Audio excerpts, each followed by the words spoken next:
I have been thinking lately about how important it is for children to understand the interdependence of everything in nature, the animals, the plants, us, how we each play a role in the survival of everything else. Even in that predator prey relationship, each animal and plant depends on everything else being there for its survival. And if something disappears, that tips the entire balance. Hello, I'm Nicole Dravillas-Fravel, and this is Wildwood Teaching. And we have a creek that we can walk to in the forest. And so one of the things that I want the children to explore is the difference really between our creek ecosystem, right, in the kind of the valley part of our forest, and the higher part where it is a forest without that water in our ecosystem. So what I have for you today are 6 books that can help children understand different water ecosystems. And so the first one is Over and Under the Waves by Kate Messner. And ocean animals are a common preschool theme, but I think we often introduce ocean animals to young children just as the animals that happen to live in the water. But when you're talking about an ecosystem, that includes all of the plant life in the ocean. It includes the sky above the ocean. It includes the beach, all of those pieces that go together. And so I think that by focusing on the space both above and below the water, this book really does bring out that wider lens of looking at the ecosystem and helping children understand the interdependence of everything that lives in the ocean. So if you'll see what the book does is on one page, it will talk about over the waves. We slice through the current, find the wind, and then under the waves, we find the kelp and the bass. Let me see if I can find the page. Here's a page that has the birds. Over the waves, pelicans soar. Under the waves, anchovies play follow the leader. Now, if you have seen some of my picture book roundups before, you know that Kate Messner's Over and Under the books are some of my favorite. They're all very similar. Over and Under the pond, Over and Under, she has ones Over and Under the snow, and they all lend themselves to the same thing, right? Whatever habitat you have, you can make your own Over and Under book with the children, where they can show something that they like or something that they're doing or something that they're seeing or noticing above whatever it is, above the ground, under the ground, and then what they think is happening underneath. This one's kind of a different selection. This is Beyond the Pond by Joseph Keffler. And it really isn't quite about the ecosystem. This child actually travels through several different ecosystems. They have kind of a puddle, large puddle, filled behind their house. But then they imagine it as different ecosystems. That's the child imagining that they are jumping into the puddle and going through an ocean ecosystem and then coming out the other side into a forest ecosystem. They travel into the sky. So again, the imagination piece, helping children understand the interdependence of everything, and even how one ecosystem can flow into the other. And I think that it creates some rich opportunities for some dramatic storytelling, some dramatic play, or children setting up their own beyond a ponds We did just earlier this week little trays that we took out into the forest with us.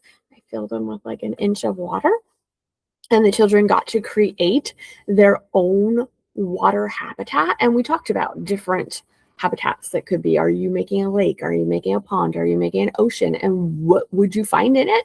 And then they just gathered different nature from around there to be the sand at the edge of the ocean. Some of them used flower petals, some of them used sand, or I mean dirt. Um, or some of them made ponds, and they found green seed pods to be frogs. So they were greatly creative in using their imaginations. Obviously, right? The water ecosystems happen in many different type bodies of water.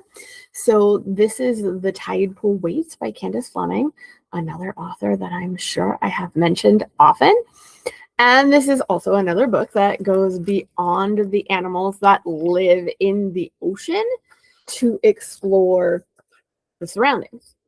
And this book is interesting because it really starts before the title page. This part here is before the title page, where it starts, the waves crash in and then creep out. Swish, gurgle, trickle, drip, drip, drop. Seawater collects between the rocks and quietly settles over the shore. And the tide pool waits.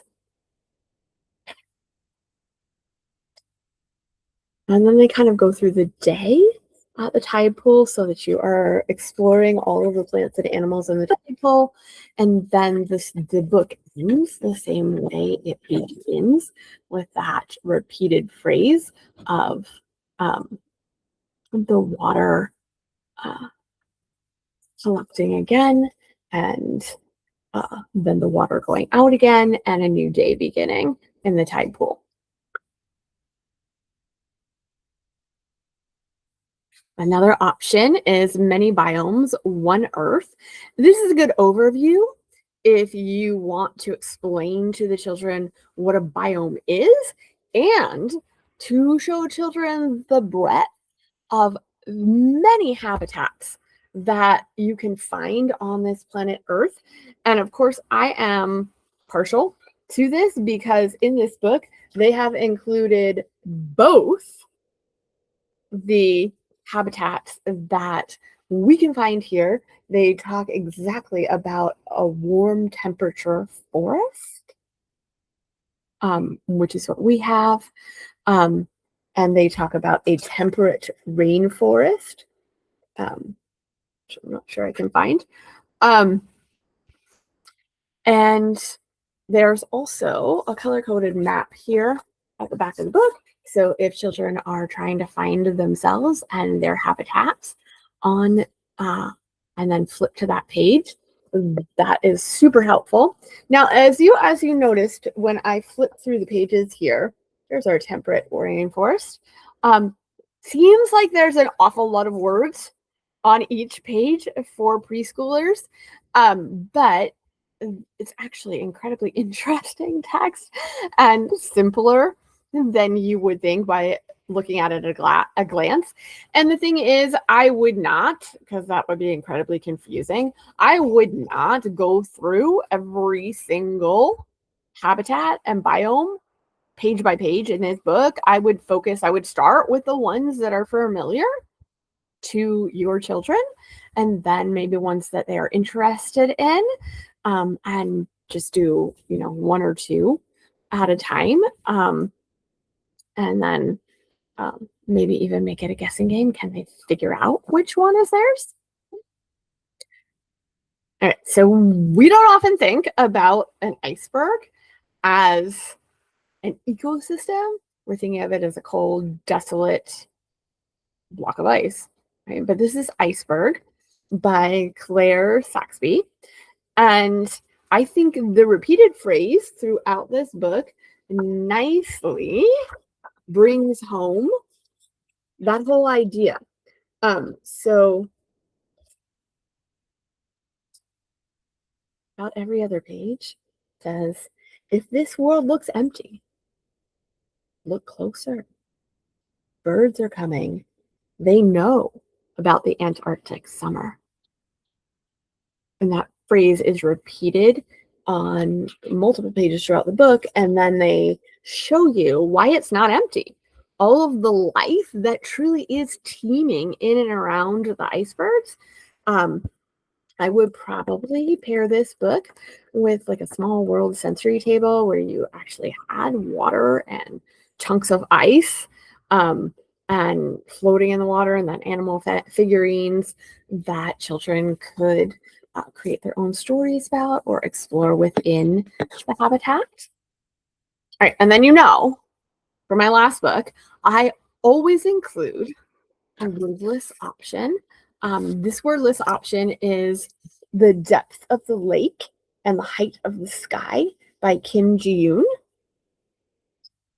And this one I like for my particular setting because it mirrors the experience of the children here at Wildwood School, because it starts out with the child in the city. Now we are about a 25-minute, it depends where, anywhere from 15 to 25-minute drive from urban settings before the children get here. Some children might live closer, some children live farther. So it starts out, they're in their apartment in an urban setting and driving out to the grandparents' house that's in a more rural area. And then the child walks through the forest in the same way that we do, walks through the forest to get to the water. Now, this child's water source is a lake, ours is a creek. But again, that's that getting farther and farther out or closer and closer to the water. And so I think it gets the children really wondering about everything that might be underwater at our creek and what they want to explore and find. Sometimes we just ladle up, right? Get a cup of that water in the creek and get a magnifying glass and search for what can you find, right? Is it empty water, or can you find life within it? What's going on under the water? And that's kind of the whole idea too, right? Is the interdependence often too of things that we cannot see, right? There is life happening, a lot of life happening when we're not in the forest. Right? That we know the animals are there, mostly when we're not.